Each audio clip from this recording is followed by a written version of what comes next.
एक बार एक बूढ़ी माँ को उसके बेटे ने एक वृद्धाश्रम में ले जाकर छोड़ा। इस माँ का ये वही इकलौता बेटा था जिसके लिए इस माँ ने जीवन भर संघर्ष किया।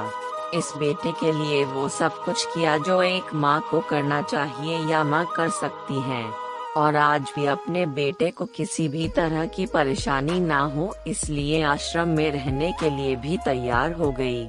वृद्धाश्रम में रह रही माँ हमेशा अपने बेटे को याद करती, मगर बेटा केवल साल में एक बार उसको मिलने जाता या फिर फोन पर बात कर लेता। कई साल बीत गए। वृद्धाश्रम से बेटे को एक दिन फोन आया। उन्होंने कहा, बेटा जल्दी से आश्रम आके अपनी माँ से मिल लो, वो बहुत सीरियस है। बेटा जब अपनी बीमार माँ के पास पहुँचा तब वह अपनी आखिरी सांसें गिन रही थी। बेटे ने अपनी माँ से उसकी आखिरी इच्छा पूछते हुए कहा, माँ मैं तुम्हारे लिए क्या कर सकता हूँ बताओ। माँ ने कहा, बेटा इस आश्रम में गर्मी और मच्छर बहुत ज्यादा है, यहाँ पर कुछ पंखे लगवा देना।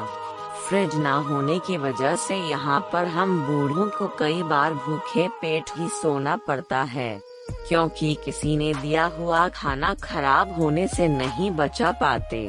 तो इस आश्रम के लिए एक दो फ्रिज भी खरीद कर दे देना। बेटे ने अपनी माँ की सारी बात सुनी और अपनी माँ से पूछा, आपने इतने साल यहाँ पर निकाल दिए पर आपने कभी भी यह बातें मुझसे नहीं कही, और अब जब आपके पास टाइम नहीं बचा है तब आप यह सब कह रही है, ऐसा क्यों?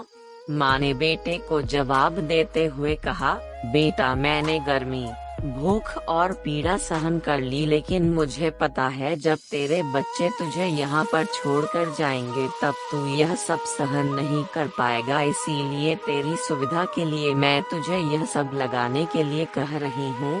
दोस्तों, माँ की ये आखिरी लाइनें किसी भी बेटा या बेटी की आंखें खोलने के लिए सक्षम है।